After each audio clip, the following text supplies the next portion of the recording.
2 आदमी से इधर से सवाल लेंगे और उसके बाद सवाल वाल बंद। आपको उतना भी धैर्य नहीं है कि आप सवाल भी पूछ सकें। बिहार सुधारने की इच्छा रखते आए हैं यहाँ पर, और जैसे प्लेटफॉर्म पर सीट के लिए मारा मारी होता है, वो आपका दुर्दशा है। पूछो भाई, इनको माइक दे दीजिए। वहाँ पर सज्जन खड़े हैं बहुत देर से। अरे बोलिए, ऑन था, उसको आपने ऑफ कर दिया। सर, इंश्योरेंस पेनिट्रेशन को लेके क्वेश्चन था। है इंश्योरेंस पेनिट्रेशन, स्पेशली बिहार में इंश्योरेंस पेनिट्रेशन बहुत कम है, और एग्रीकल्चर के क्षेत्र में इंश्योरेंस पेनिट्रेशन चाहिए। ऐप प्रधानमंत्री फसल बीमा योजना, बट उसका लिमिटेशंस बहुत है। और दूसरी चीज है सर कि जैसे गिफ्ट सिटी बना है, उसी ढंग से यहाँ क्या सर्विस सेक्टर के लिए हम लोग एम्प्लॉयर कंट्रीब्यूशन ईपीएफ का गवर्नमेंट बैकिंग नहीं कर सकते हैं, और इंश्योरेंस पेनिट्रेशन बहुत इंपॉर्टेंट पार्ट है इस चीज के लिए। 2 और सवाल, अंतिम 2 और सवाल भैया कर लीजिए। हेलो, मैं डॉक्टर सुजीत पासवान, मेरा घर धनगामा है और पेशे से मैं एक शिक्षक हूँ। सर, आपसे मुझे मात्र 2 प्रश्न करने हैं सर। कहना यह है कि आपका मैं वीडियो देखता हूँ तो एक सवाल मैं कोट करता हूँ दिमाग में। आप कहते हैं कि 9वीं पास, 10वीं पास, 11वीं पास जो है लोग हैं, उनके पास वो विवेक नहीं है, बुद्धि नहीं है, जिसे बिहार नहीं चला पा रहे हैं। लेकिन मैं कहता हूं सर, जब हमारा संशोधन प्रक्रिया 368 अनुच्छेद में लिखा हुआ है कि कोई भी संविधान हम कर सकते हैं उसमें संशोधन कर, तो सर ये संशोधन सर आजादी के बाद से जब से संविधान बना और लागू हुआ, अभी तक उसमें संविधान क्यों नहीं हुआ सर? एक टीचर बनने के लिए आप मापदंड रखें कि बीएड चाहिए, ठीक है सर, लेकिन ये राजनीति में आने के लिए सर एक बहुत विडंबना है कि कोई बीएड और इंटर करके एजुकेशन और वो हमें सिखाएंगे। दूसरा सवाल सर, और सर एक सवाल और मुझे करना है कि 30 सालों में बिहार में मैं ये देखा कि मुस्लिम समुदाय से और एक दलित समुदाय से 5 साल टर्म किसी ने मुख्यमंत्री में नहीं किया, क्यों? चलिए, अब हो गया बहुत सवाल। तो आप जवाब, अगर आपकी अनुमति हो तो जवाब दे दें। तो सबसे पहले, अच्छा, एक ये महिला बच्ची खड़ी है, उनको दे दीजिए, उनको पूछने का अवसर। सर, मेरा नाम गोबिया है और हम एक जर्नलिज्म स्टूडेंट है। तो जर्नलिज्म स्टूडेंट है हम। एंड मेरा सवाल ये है कि जन स्वराज सिर्फ बिहार के लिए है या राष्ट्रीय स्तर पे भी जाने की इसकी कोई योजना है? चलिए, बहुत बहुत धन्यवाद। मोटे तौर पर जो 3-4 तरह के लोग सवाल पूछते हैं, एक तो ये कि जन स्वराज दल, इसकी विचारधारा, इस पर कितना विश्वास किया जाए। जैसे महिला बच्ची ने पूछा कि ये बिहार के लिए है कि बाहर के लिए है, हम लोग की लड़ाई किससे है, गठबंधन होगा कि नहीं होगा, इस तरह का लोग सवाल पूछते हैं। दूसरा एक सेट ऑफ सवाल होता है जिसमें लोग पूछते हैं कि भाई बिहार में शिक्षा कैसे सुधरेगी, यहाँ पर रोजगार कैसे होगा। भाई साहब ने पूछा कि आप किसानों के लिए कुछ नहीं बोलते हैं, कृषि के लिए क्या कीजिएगा। और तीसरा सेट ऑफ क्वेश्चन होता है जहां इंडिविजुअल्स अपने अपनी समझ की बात करते हैं कि भैया टीचर के लिए आप क्या कीजिएगा। भाई साहब ने पूछा इंश्योरेंस के पेनिट्रेशन के लिए क्या कीजिएगा। अलग अलग उस तरह के सवाल हैं। इन पर आए उससे पहले एक मुस्लिम साथी ने पूछा कि आपने कहा है, पहले तो भाई साहब आपने वो वीडियो ठीक देखा नहीं है। सवाल ये पूछा गया कि आपकी समझ से सत्ता में आने के लिए मुसलमानों की कितनी जरूरत है। तो मैंने जवाब ये दिया कि सत्ता में आने के लिए मुसलमानों की बिल्कुल जरूरत नहीं है। मुसलमानों की जरूरत बिहार में व्यवस्था बदलने के लिए है, समाज को सुधारने के लिए है, एक बेहतर व्यवस्था बने उसके लिए है। सत्ता में आने के लिए सिर्फ इस्तेमाल मुसलमानों का अगर किया जाएगा तो आप वोट बैंक के तरह दिखे जाएंगे। ये स्टेटमेंट हमने इमारते सरिया के फुलवारी शरीफ के ऑफिस में दिया था। पूरा वीडियो देख लीजिए, तब सवाल कीजिए। आप अपने आप को प्रबुद्ध कहते हैं और आपने बिना सोचे समझे जो वहां बोला है, कम से कम उस पर कोई सवाल हो तो कीजिए। दूसरा सामान्य सवाल लोगों का ये होता है, भैया जन स्वराज पर काहे भरोसा करें। ये तो बात ठीक है, लेकिन ये सवाल जो है, जो सबसे ज्यादा पूछते हैं लोग कि भैया पीछे के दलों ने भी ठगा है, आप भी बोल रहे हैं बढ़िया बढ़िया बात, कल होकर आप भी धोखा कर सकते हैं। तो जन स्वराज पर आप भरोसा कर सकते हैं कि नहीं, इसका जवाब क्या होना चाहिए। तो मेरी समझ ये है कि आपको जन सुराज पर बिल्कुल भरोसा नहीं करना चाहिए। बिल्कुल जन सुराज पर भैया भरोसा मत करो। फिर उपाय क्या है? मान लीजिए कि आपको कोई रोग हुआ है, चीनी का रोग सब लोग जानते हैं। चीनी का रोग आपको हो गया, आप वैद्य के पास, डॉक्टर के पास जाते हैं दवा के लिए, तो लोग बताते हैं, डॉक्टर साहब ने बताया कि ये दवा खाइए, लेकिन अब चीनी का रोग जीवन में खत्म नहीं होगा।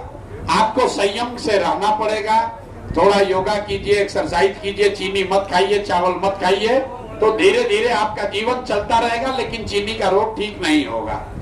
मान लीजिए फिर आपका लड़का आया, बोला नहीं बाबूजी ऐसा कैसे होगा, जहानाबाद का डॉक्टर ही कहा होगा, चलिए हम आपको पटना में दिखाते हैं। पटना में जाइएगा डॉक्टर के पास, तो डॉक्टर ये कह सकता है कि भाई ये जो डॉक्टर साहब जहानाबाद में दवा लिखे, इससे नया एक और दवा आ गया है, लेकिन ठीक तो चीनी का रोग हम भी नहीं कर सकते हैं, रोग तो रहेगा ही।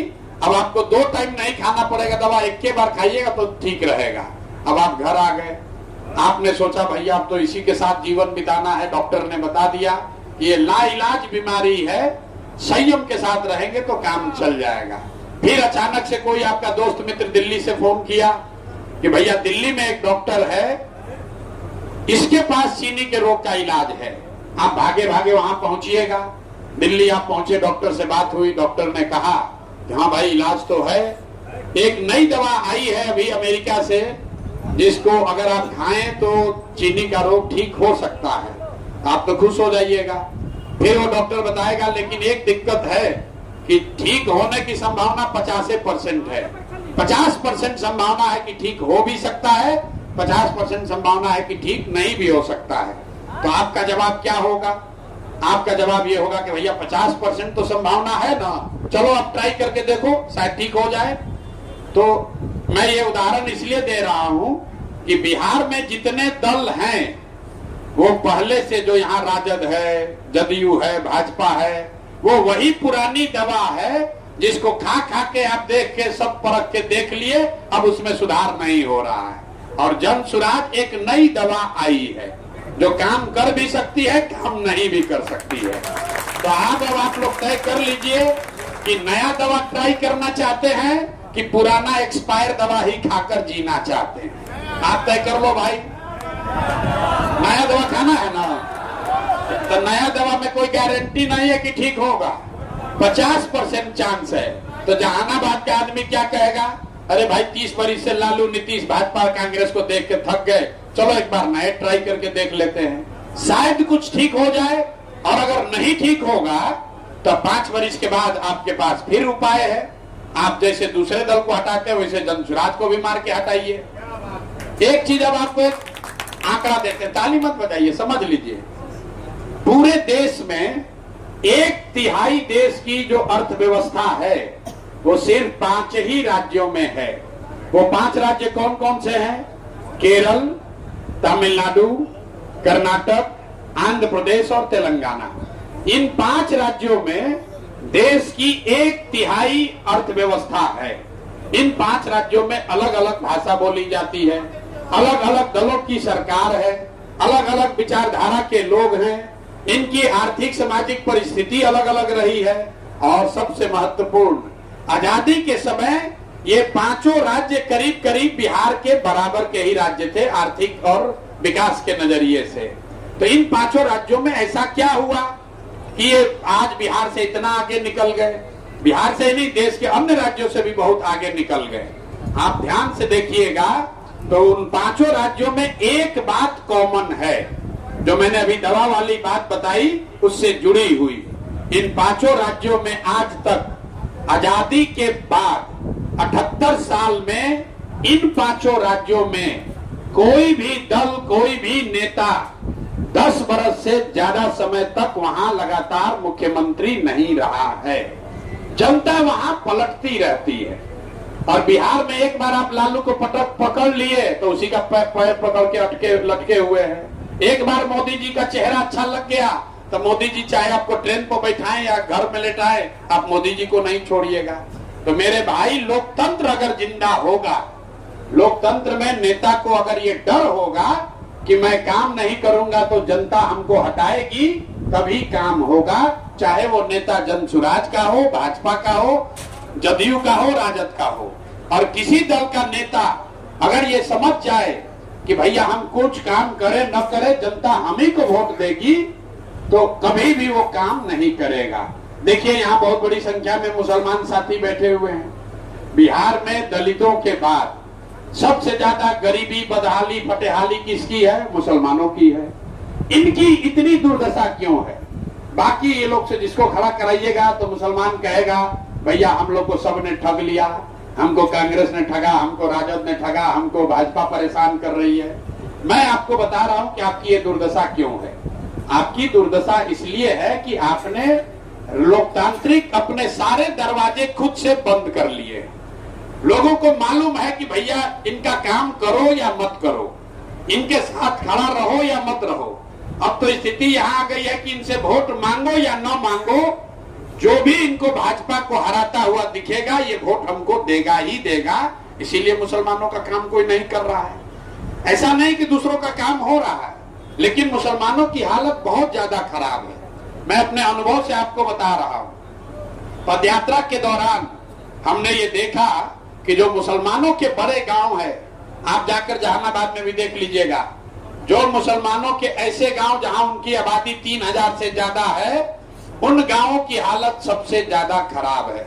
उसकी जब मैंने यहाँ पर एक उसका स्टडी कराया तो ये पाया कि भाई इसी बिहार में सबसे ज्यादा गरीबी, सबसे ज्यादा फटेहाली, बदहाली मुसलमानों के बड़े गांव में क्यों है। तो पता ये चला कि भाई जब मुसलमानों की ये गांव राजनीतिक तौर पर चिन्हित कर लिए गए हैं, जब वहां से कोई जदयू का, भाजपा का चुनाव जीतता है तो उसको मालूम है कि यही वो गांव है जहां से हमारे खिलाफ 3000, 4000, 5000 वोट पड़ा था।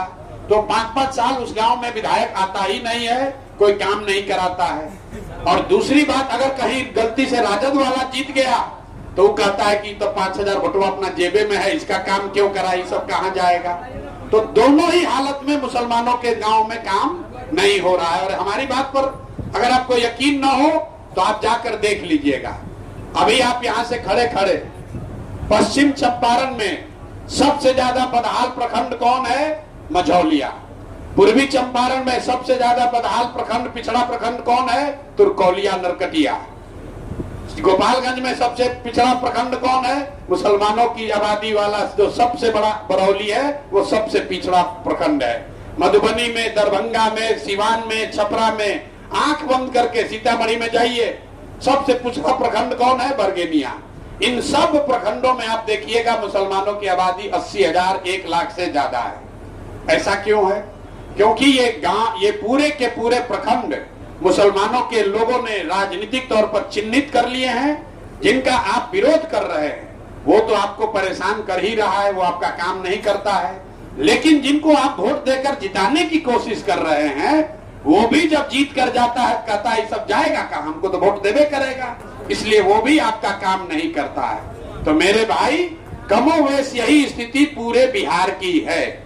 लोगों को मालूम है कि 5 बरस लोग अपने विधायक को, सांसद को गाली देते हैं, उससे परेशान हैं, उसको सबक सिखाने की बात करते हैं।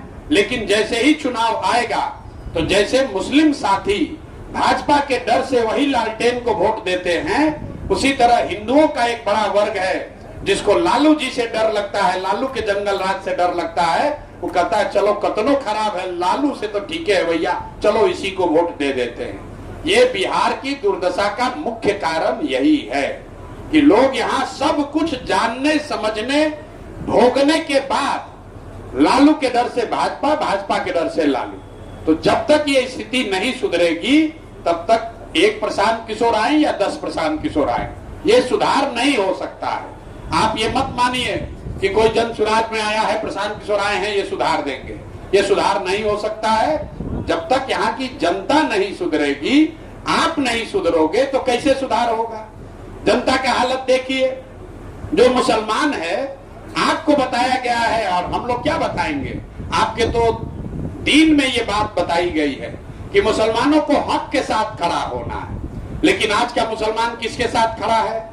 आप हक के साथ नहीं खड़े हैं, आप तो तादाद के साथ खड़े होते हैं। आपके दिमाग में एक बात चल रहा है भाजपा को कौन हराएगा, किसकी तादाद ज्यादा है। तो और आप ये नहीं समझते हैं कि अगर तादाद की चिंता की गई होती तो इस्लाम की तो शुरुआत ही नहीं होती मेरे भाई। इस्लाम के शुरू करने वाले लोग तो दो ही थे, तादाद तो उल्टे साइड में थी। और आप जो है, आपको तादाद, अगर बातिलों का भी तादाद है, भाजपा को हराता दिखता है तो आप उसको भी वोट देते हैं। अब फिर कहते हैं कि हम इतना दुर्दशा में जी रहे हैं। कैसे सुधार होगा भाई, जब आप अपने कौम की बात नहीं मान रहे, पैगंबर साहब की बात नहीं मान रहे हैं, जो बात कुरान में हदीस में लिखी गई उसको नहीं समझ रहे हैं, तो कैसे कोई नेता कोई दल आपको सुधार देगा। आपके हदीस में ये लिखा गया है ना भाई कि हर मुसलमान की ये जिम्मेवारी है कि अपने बच्चों के साथ आपको इंसाफ करना है, अपने बच्चों को अच्छा नाम देना है, उनकी अच्छी परवरिश करनी है, उनकी आपको चिंता करनी, तालीम और तरबियत की चिंता करनी है।